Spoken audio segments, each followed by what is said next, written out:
자, 김건삼 변호사님, 이제 앞으로 어떻게 절차가 진행되는 겁니까? 일단 뭐 대통령이 체포됐으니까요. 오늘 내일 사이에 48시간 안에 이제 공수처 조사를 하겠죠. 네. 근데 아마 진술거부권을 행사할 가능성이 크다고 이렇게 보고요. 그리고 오늘 10시 33분이니까 이제 모레 10시 33분까지 체포영장의 효력이 있습니다. 그래서 그때까지 구금할 수 있고요. 그다음에 그 전에, 그러니까 아마 어젯밤 아니 내일 밤 좀 늦게나 아니면 모레 새벽 네. 그 경우에 따라서는 뭐 내일 정도에서 구속영장을 청구할 가능성이 굉장히 높다 이렇게 봐요. 그러면 서부지법에서 이제 영장심사를 또 하게 될 가능성이 크다. 그래서 일단은 뭐 서부지법에서 모든 뭐 검토하고 증거 검토해서 이제 소명이 됐을 때 이제 영장 발부 여부가 이제 결정이 된다 보는데, 아까 영상을 보니까 오늘 체포되기 전에 찍은 것 같습니다. 네, 직전인 것 같습니다. 출발하기 직전. 직전인 것 같아요. 그래서 아마도 이제 어제부터도 그 공수처에서 굉장히 어떤 적극적으로 방어하지 않겠다, 이제 그런 얘기가 돌았거든요. 더군다나 이제 강경파로 알려진 김성훈 차장이랄지 이런 사람들에 대해서 밑에 간부들하고 공수처 직원들이 뭐 통보를 한 걸로 알려져 있어요. 우리는 물리적으로 막지 않겠다. 네. 그러면 결과적으로 오늘 1차, 2차 저지선만 뚫으면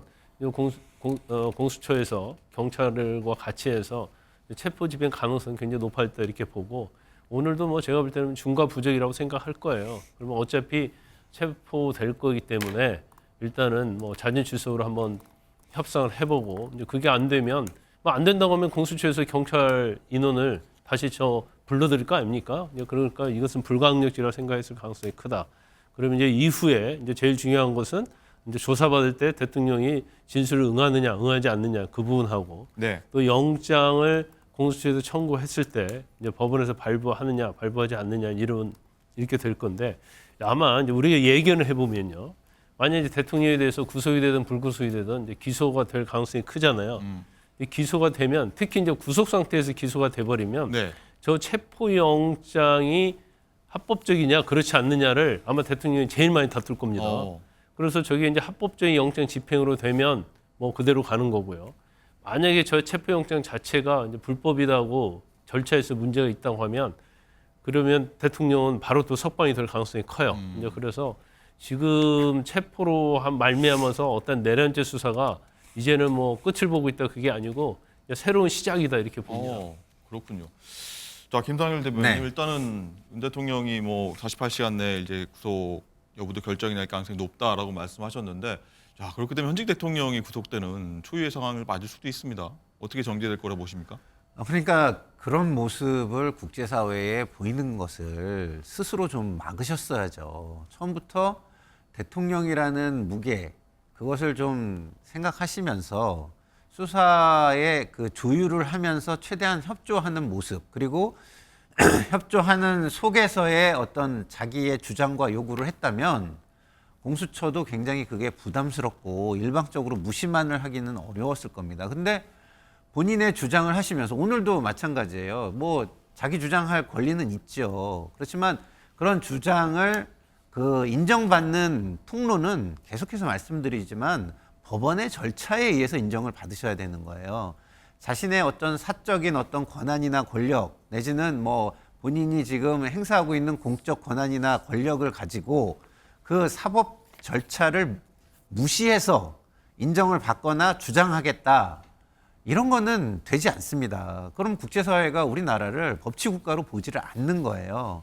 제가 지난주에 그 금요일에 그 우리나라의 그 주요 그 경제기관의 분들을 좀 이렇게 뵀어요. 네. 근데 그분들 얘기가 지금 이 상황이 국제사회가 바라보는 게 굉장히 심각하게 바라보고 있고, 이게 대통령이 옳든 그르든 빨리 결론을 내는 것이 우리나라에는 굉장히 중요하다는 얘기를 계속 하는 겁니다. 어떤 얘기든 불확실성을 없애야 된다. 그렇죠. 그렇지 않으면 우리나라의 경제가 국제적으로 굉장히 힘든 상황에 직면하게 될 것이다라는 얘기를 지속적으로 합니다. 그러면 대통령도 그것을 모르시겠습니까?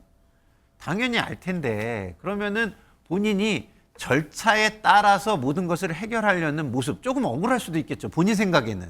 근데 다른 사람들은 그게 억울하지 않고 오히려 특혜적인 모습으로 보는 사람들도 굉장히 많아요. 그러니까 본인이 조금 억울하더라도 그런 사람들의 다른 생각을 가진 사람들의 생각까지 감안을 해서 책임 있게 모두가 인정할 수 있는 절차와 기관 속에서 문제 해결하는 모습을 보이셨어야 됐다. 그렇지 않은 것이 지금의 말씀하신 굉장히 대통령의 강제 체포라는 좀 비극적인 장면을 전 세계에 보여주고 있는 것이다. 이런 생각이 듭니다. 네.